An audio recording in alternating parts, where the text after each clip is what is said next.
पता है, छोटी सी थी मैं जब जिद करके दुकानों के फर्श पर लेट जाया करती थी। छोटी छोटी चीजों से अपना दिल बुलाया करती थी।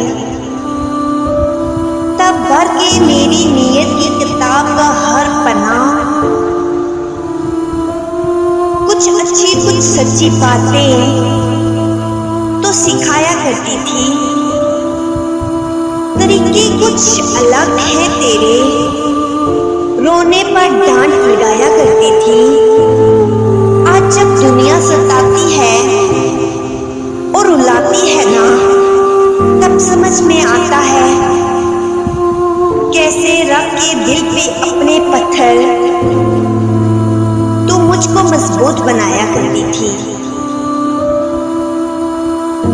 दुख दर्द चुरा लिया करती थी, चोर है क्या ऊपर वाले की तरह कुछ और है क्या हम? कितना भी कहें कह ना पाएंगे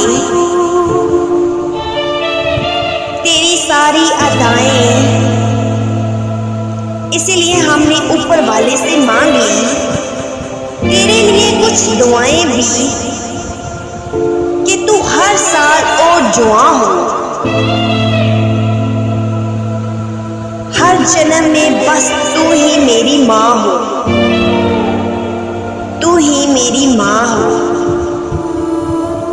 वैसे माँ को खुश करना इतना भी मुश्किल नहीं है। अपना वक्त, प्यार और इस बार एक प्यारा सा गिफ्ट भी लेकर आई। मेरी तरफ से तुम्हें ढेर सारा प्यार।